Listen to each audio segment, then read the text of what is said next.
ओम श्री महागणाधिपतये नमः।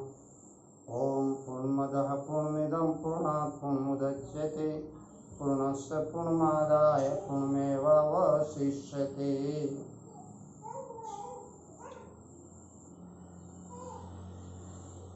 जब ये सृष्टि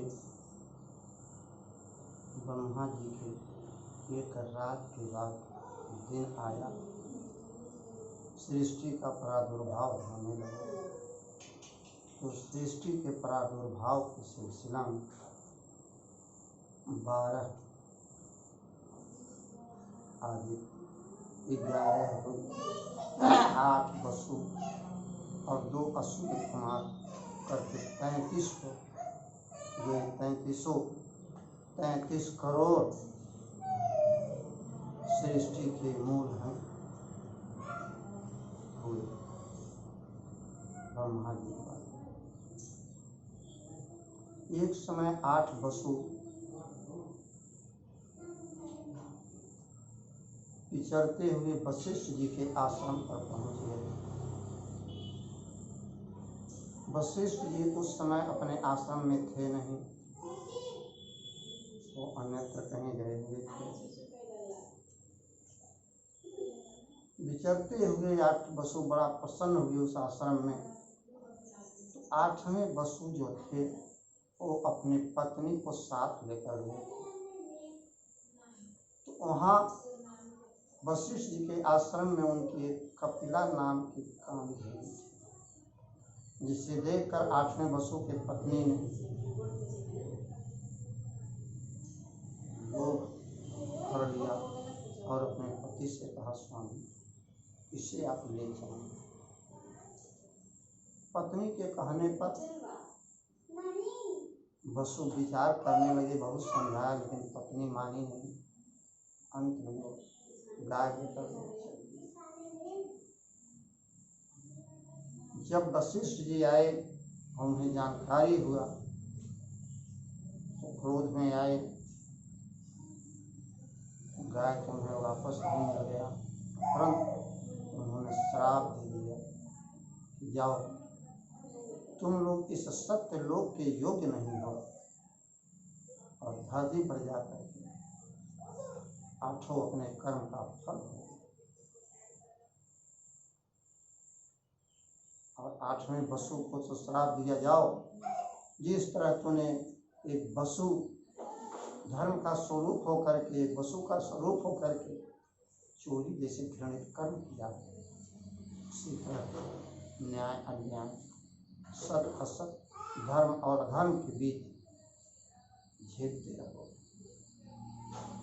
अपने कर्म का फल भोगो। समय आया, यही 8 वसु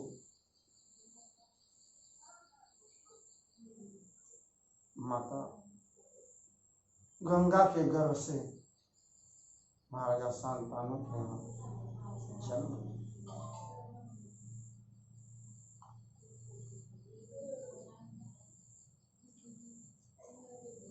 जब ये जन्म लेते थे, तो जब माता गंगा ने महाराजा शांतनु को स्वीकार किया उनके प्रार्थना पर दाम्पत्य जीवन बिताने के लिए, तो माता ने एक शर्त रखा था कि मैं जो भी करूँगी आप उसमें हस्तक्षेप नहीं करेंगे, और किस समय हस्तक्षेप करोगे उस समय आपका साक्ष्य होना चाहिए।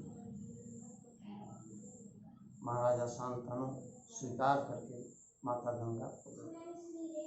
और इधर 8 वसु जब शापित हो गए, तो वे लोग ऐसे माता को ढूंढने लगे कि ऋषि का दिया श्राप व्यर्थ जा नहीं सकता, मिथ्या हो नहीं सकता, परंतु हम लोग जन्म लें और जन्म लेते ही हम लोगों को मृत्यु प्राप्त हो जाए और माता मार डाले, जिससे हम लोगों का जीवन दुखमय न होने पाए, साधारण मानव जैसे हम लोगों को दुख न भोगना पड़े। ऋषि का श्राप भी सफल हो जाए और हम लोगों का उद्धार भी हो जाए। तो 7 लोगों को तो माता गंगा ने जन्म लेते ही नवजात शिशु को ले जाकर अपने गर्भ में दाख कर दिया था। 8वें को जब लेकर चले तो अपने बचनों से बंधे हुए शांतनु स्वयं को रोक न सके और गंगा को रोका, मेरे संतान को गंगा में डाल नहीं सके। माता गंगा और कहीं ठीक है राजी, हमारा और आपका मिलन यहीं तक था, अब मैं जाती हूँ। रह गया ये संतान तो भी नवजात बालक है, समय पर ये भी आपको मिल गया। वही विष्णु पितामह। और जब अंत में महाभारत का युद्ध हुआ तो बाण सैया पर पड़े, 56 दिन बाणों की सैया पर सोए। हमें कांटा चुभता है, कितना पीड़ा लगता है। जो विषैले बाणों पर सोया है, पूरे शरीर में बाण चुभे हुए, उनकी क्या दुर्दशा। एक दिन भगवान श्री कृष्णचंद्र कुरुक्षेत्र के उस पवित्र स्थल पर पहुँचे जहाँ भीष्म पितामह बाणों की सैया पर सोए।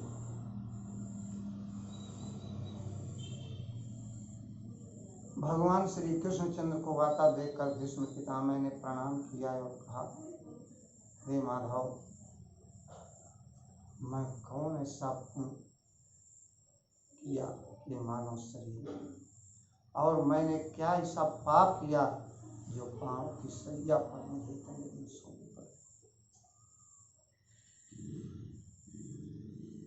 हे माधव, हम 100 वर्ष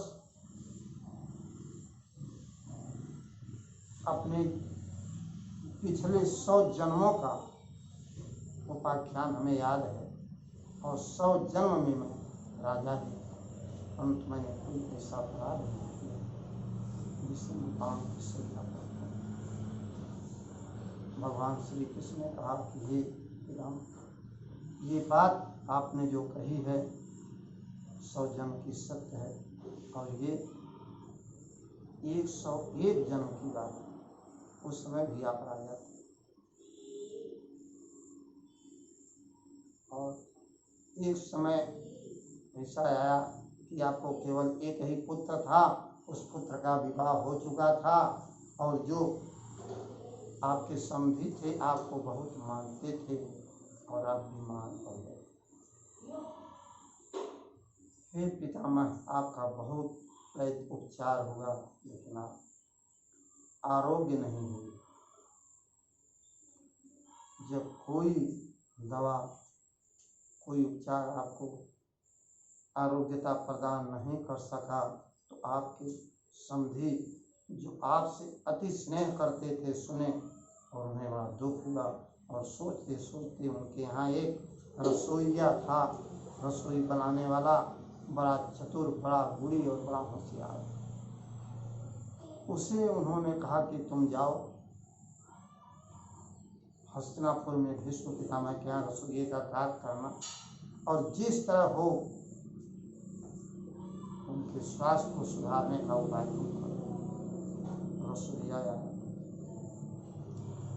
और रसोई बनाकर इन्हें खिलाने लगा। 1 दिन 2 दिन से कितने दिन बीत गए, परंतु भीष्म पितामह के स्वास्थ्य में सुधार नहीं हुआ। रसोइया बड़ा चिंता में पड़ा। जहाँ रसोइया घर था उसी आंगन में एक वृक्ष था। रसोइया वृक्ष के ऊपर ताकता है तो पक्षी वहाँ घोंसला बनाए हैं। रसोइया उस पर और वहाँ अंडा था, अंडा ला करके और रसोइया बना करके भीष्म पितामह को खिला दिया। बड़ा स्वादिष्ट लगा पितामह को, और खाए और पेट भोजन किए। रसोइया पर दिन जाता और वहाँ से अंडा लाता, बना के खिलाता, लेकिन स्वादवश, तृष्णावश भीष्म पितामह पूछते नहीं थे क्या है, कहाँ से लाया है और क्या मुझे खिलाया है। उनके स्वास्थ्य में सुधार आ गया। भगवान श्री कृष्ण ने कहा, हे पितामह, वही रसोइया से आपने स्वादवश कुछ कहा नहीं और अंडा खाया, जितने आपने खाए, जितने जीव आपने खाए, उतने पाँवों पर आप आज सो रहे। इसी सिलसिले में अन्यत्र कहीं कथा मिलता है कि एक बार यीशु पितामह पूर्व जन्म में ही राजा तो थे ही, उनका सेना कहीं जा रही थी।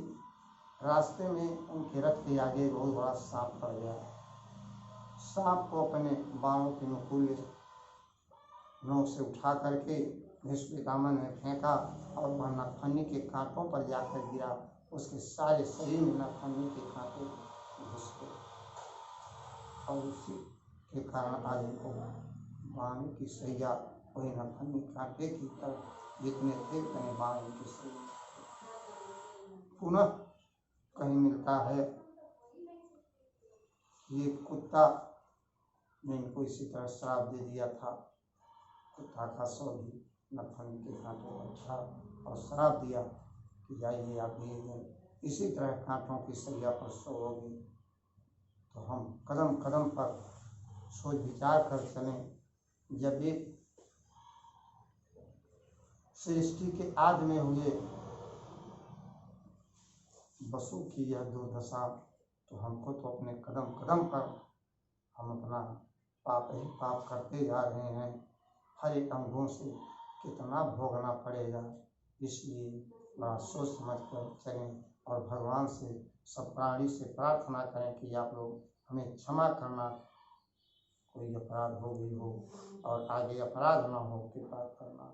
जय आनंद खंड भगवान श्री कृष्ण। शुभं कुरुत्वं कल्याणं आरोग्यं धनसम्पदः शत्रुबुद्धि विनाशाय दीपज्योतिर्नमोऽस्तुते दीपज्योतिर्